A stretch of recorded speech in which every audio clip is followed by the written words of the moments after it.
Welcome to Prepared for Parenthood, the podcast for hopeful, expectant, and new parents with little ones up to age 5. I'm your host, Dr. Stephanie Dueger, a psychotherapist, author, educator, parent coach, and married mother of 2. On this show, we'll discuss everything from the most up-to-date practicals of best supporting your young children, to thriving in relationship as a family, to more surprising topics around the psychology and development of babies from conception through age 5. So sit back, relax, and enjoy. I'm thrilled to have you here today.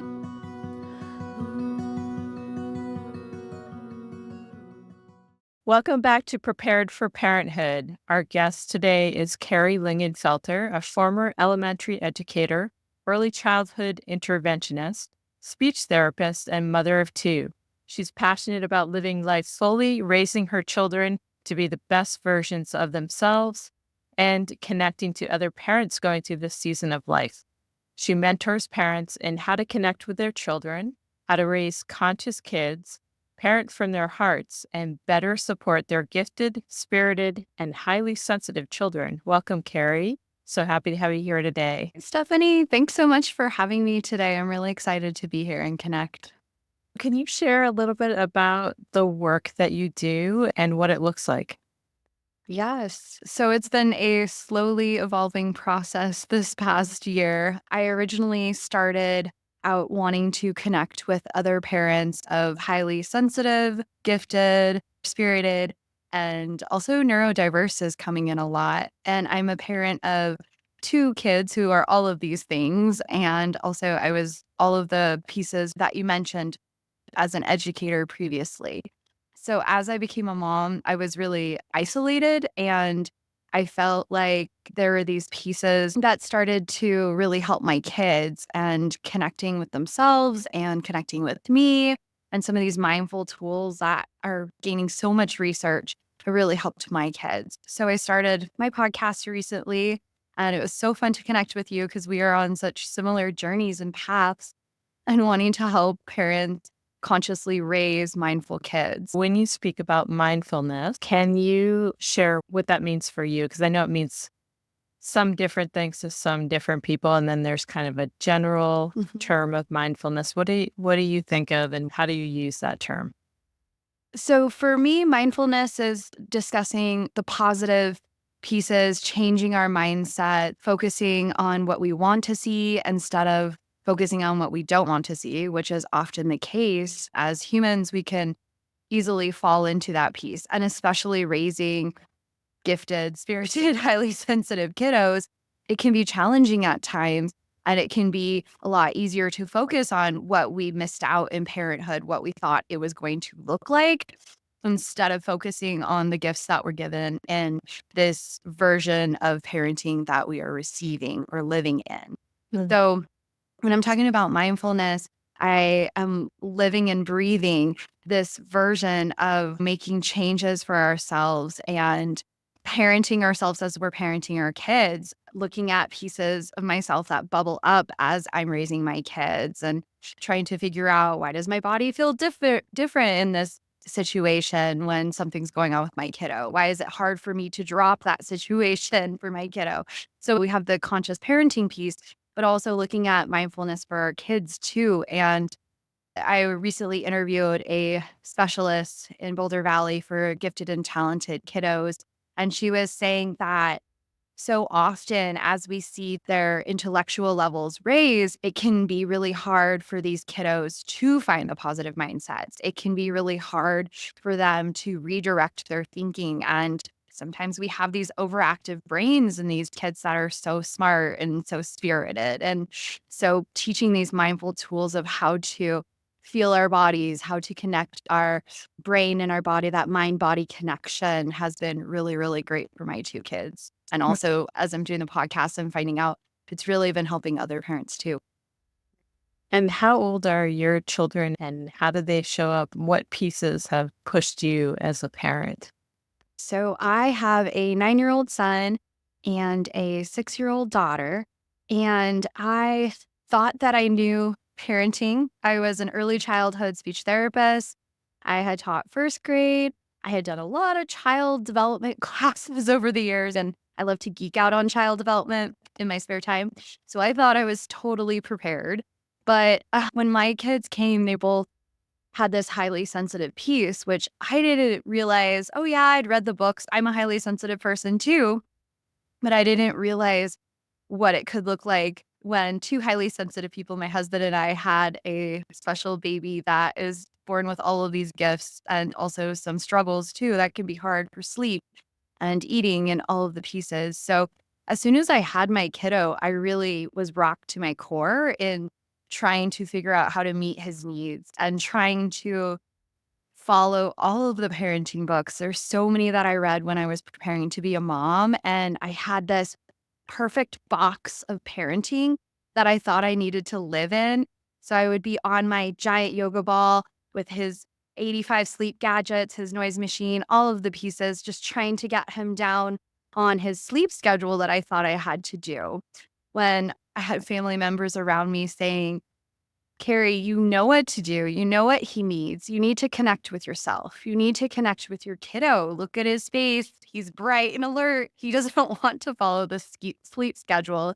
He's trying to connect with you and tell you he's wanting to connect. He's wanting different things. He's not wanting to live in this perfect box of what you think parenting and childhood would look like. I love that story. We also have a couple of very sensitive children, and sleep has been an issue, and food has been an issue. Noises have been an issue. The way clothes fit has been an issue. Yep. And I love that you're sharing about how it's challenging to find the answers that you need in more traditional kind of parenting books, right? And so that focus on yourself as a parent or yourselves as parents in parenting the children who they don't fit in the box. And I think a lot of the children coming in today, and probably children over millennia, but especially the kids coming in today, are a little more highly attuned and highly sensitive for whatever reason. So in terms of being a parent, how would you keep your positive mindset? Because sometimes parenting kids who don't fit in the box, who don't want to follow the sleep schedule or don't want to eat what you're giving them or whatever the case may be, can be sometimes challenging, right? So how do you keep your positive mindset around that? Yeah, I think we all know self-care is our big go-to right now. I feel like it's all over all social media and all of the places.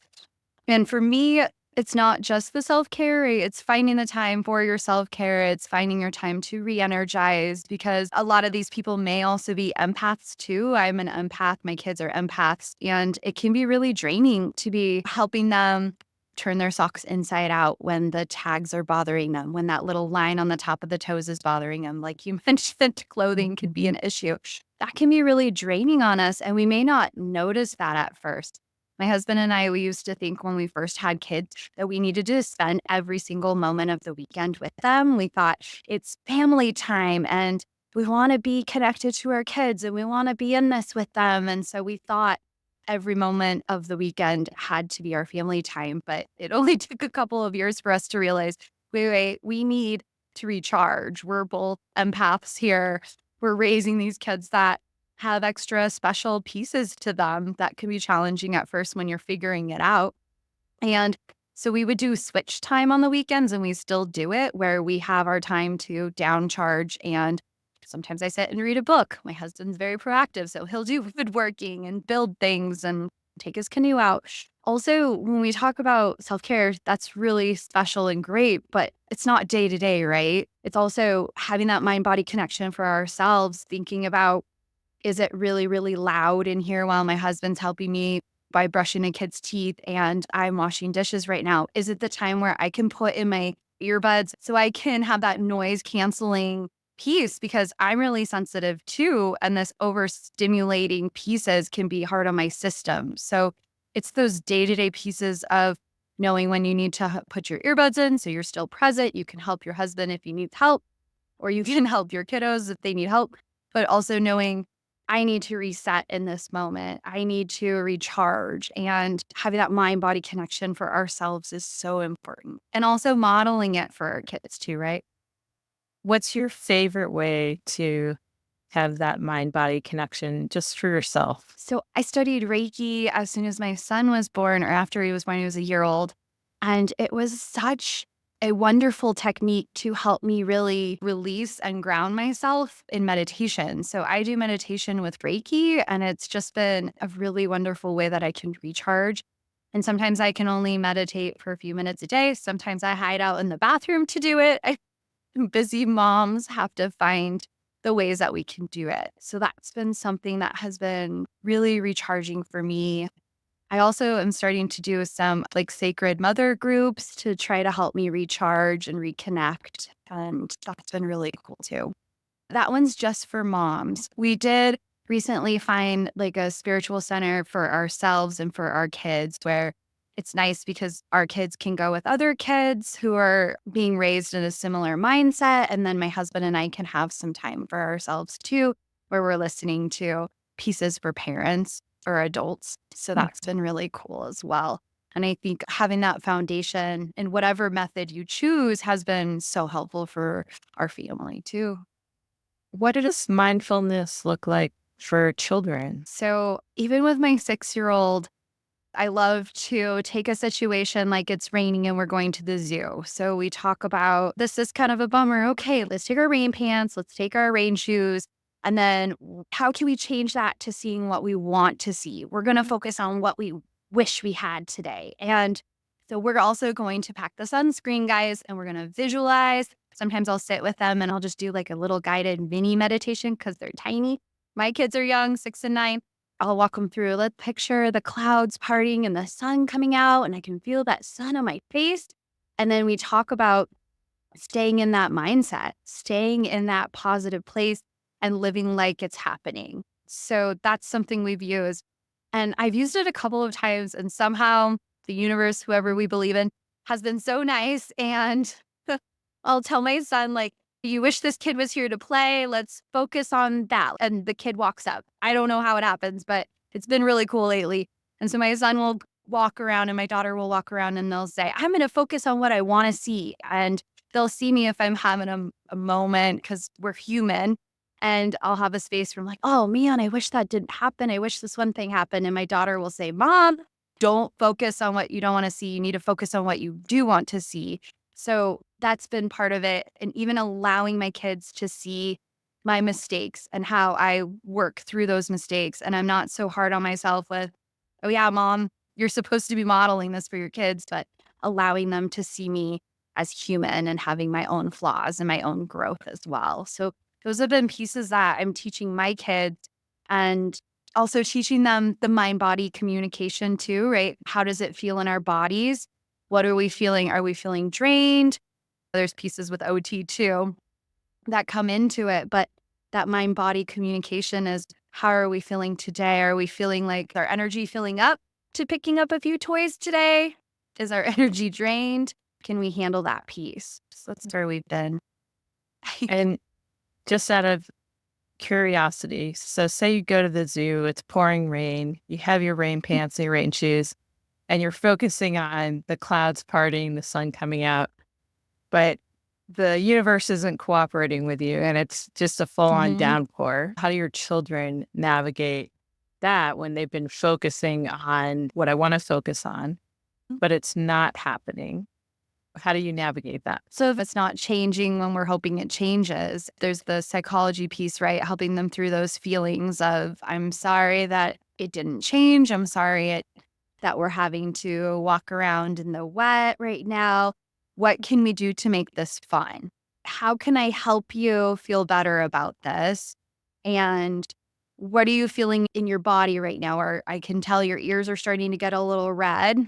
It seems like you're feeling a little frustrated. So we have our water shoes on. Can we go jump in some puddles? Can we go get some movement in? And then switching to those OT pieces too, right? To calm that sensory system, overreacting. But yeah, it's not all magical, right? It doesn't always happen where your friend walks up, the friend you're wanting, or the rain clouds part. So we definitely acknowledge when it doesn't happen too.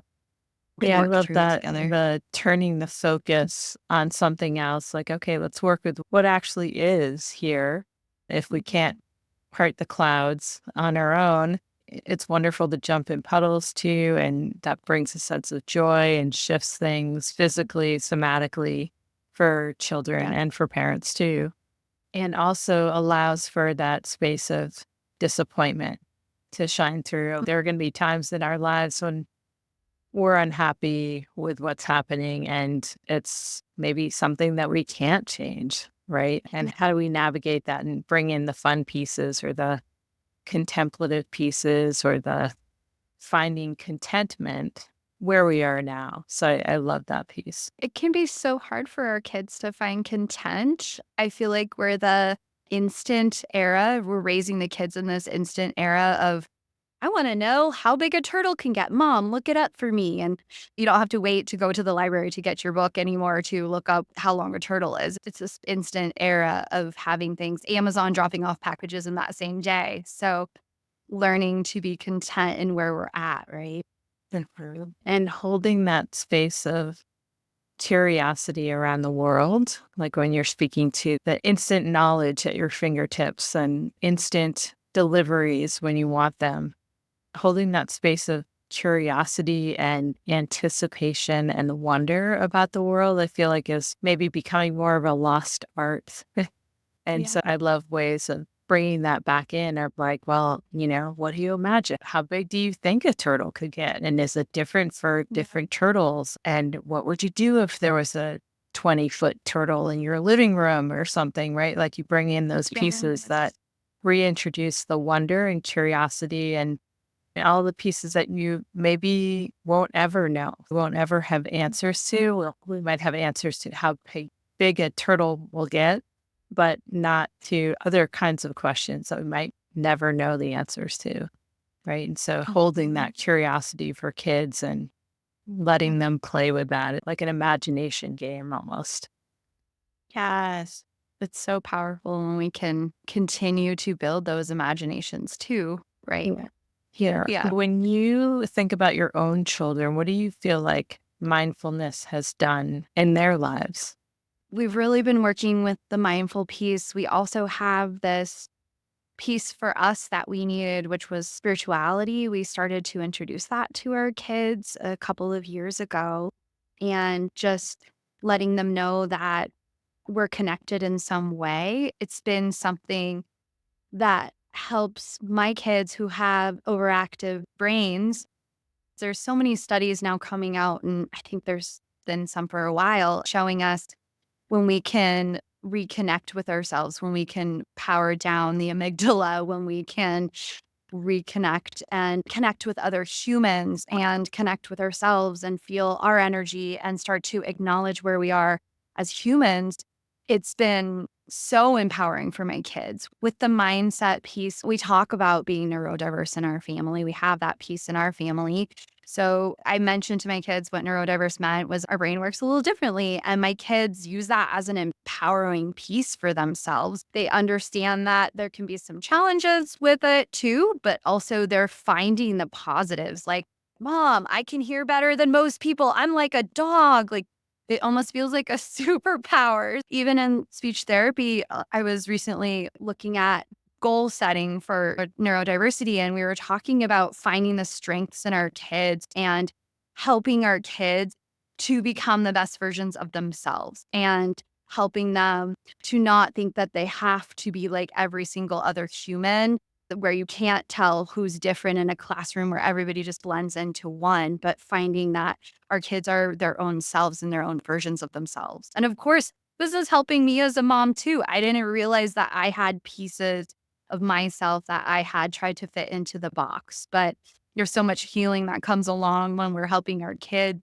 to find themselves and stay themselves into adulthood, but also realizing those pieces that we may have squashed for ourselves too.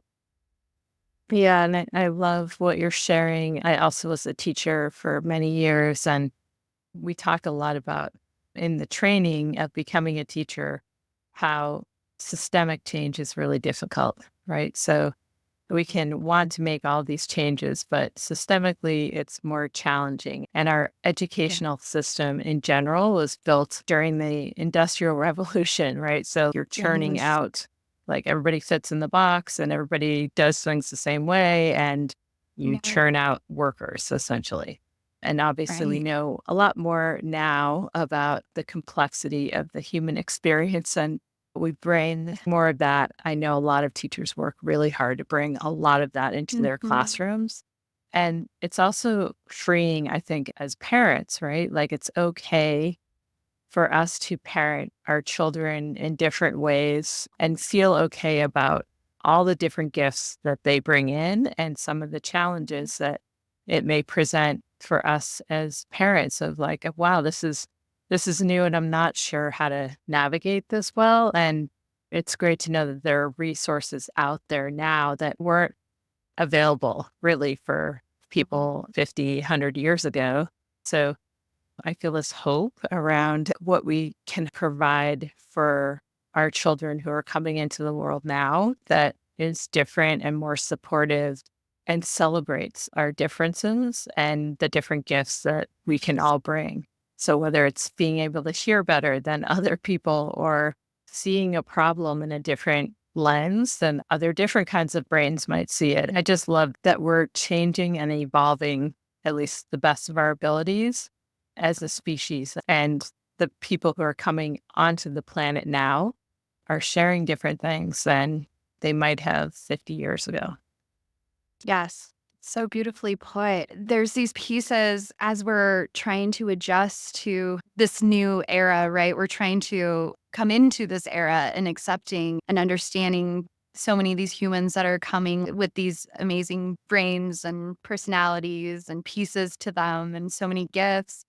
And it's wonderful when we can see so many teachers trying to support that and trying to make these changes. I was recently talking to my husband about how the frontal lobe really comes into play, and you can see the loss of creativity around fourth grade. And just think if we're helping these kids to be the versions of themselves and to continue to have these creative pieces, where will we be in 20, 30 years?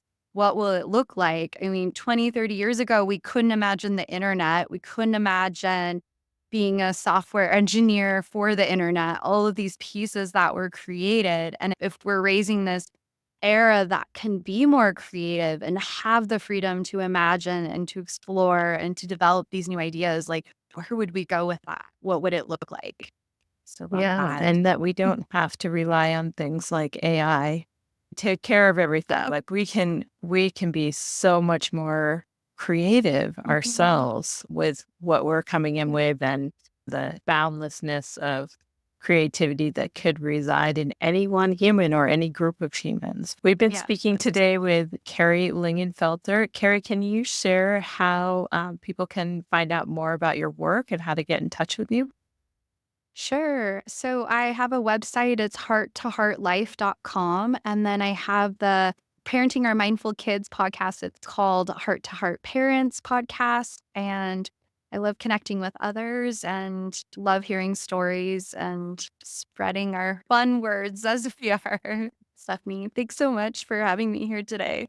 Thank you so much for being here and sharing your gifts. It's been a real pleasure having you on. Thank Take you. care. Thank you so much for listening to the Prepared for Parenthood podcast today. I hope you found this episode educational, informational, and conversational, and that you'll join me again for another episode soon. If you enjoyed listening to today's podcast, I'd very much appreciate if you would rate, review, and subscribe. If you're interested in more information related to today's podcast, or are looking for parent coaching or courses, you can find my information in the show notes or online at preparedforparenthood.com.